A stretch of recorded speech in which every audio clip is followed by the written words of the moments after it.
சந்தக தாங்க நம்ம வீட்டில் இன்றைக்கி பிரேக்ஃபாஸ்ட்டு. சந்தக செய்யறதுக்கு புழுங்கலரிசி தான் யூஸ் பண்ணுவாங்க. புழுங்கலரிசினா சாப்பாட்டு அரிசி. எல்லாருமே பச்சரிசி தான் யூஸ் பண்ணுவாங்க. ஆனால் நாங்கள் வந்து புழுங்கலரிசி தாங்க யூஸ் பண்ணுவோம். அரிசி நல்லா கழிஞ்சிட்டு 4 மணி நேரம் ஊற வச்சுக்கணுங்க. நைஸாக கிரைண்டரில் அரைச்சிக்கலாங்க. கொஞ்சம் கெட்டியாக அரைச்சிக்கணும், தண்ணியாட்டம் அரைக்கக்கூடாது.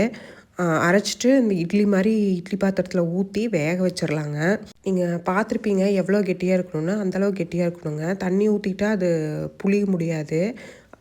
நல்லா வேக வச்சு இந்த சந்தக மரத்தில் போட்டு புழிஞ்சிடலாங்க. இது கொஞ்சம் ரொம்ப வேலை தாங்க. கடையில் வாங்கிட்டு வந்து சாப்பிட்டா ஈஸி அப்படின்னு தோணும். ஆனால் வீட்டில் செய்யும்போது கொஞ்சம் டேஸ்ட்டு நல்லா இருக்கிற மாதிரி இருக்கும். அப்புறம் பச்சரிசி சந்தக வீட்லேயும் கொஞ்சம் அப்பா அம்மாக்கெல்லாம் சேராதுங்க. அதனால் வீட்லேயே செஞ்சுக்கிறது. மாதத்தில் ஒரு நாள் வாய் ருசிக்காக இவ்வளோ வேலை செய்கிறது ஒன்றும் தப்பில்லைங்க. இன்றைக்கி தக்காளி சந்தகை, லெமன் சந்தகை, அப்புறம் சந்தகை வித் தேங்காய் பாலுங்க. தேங்காய் போட்டு சந்தகை தாளித்தாலும் டேஸ்ட்டு சூப்பராக தான் இருக்குங்க. அப்புறம் சந்தைக்கு தயிர் ஊற்றி சாப்பிட்டு பாருங்கள், அது ஒரு டேஸ்ட்டு சூப்பராக இருக்குங்க. எனக்கு பிடிக்கும்.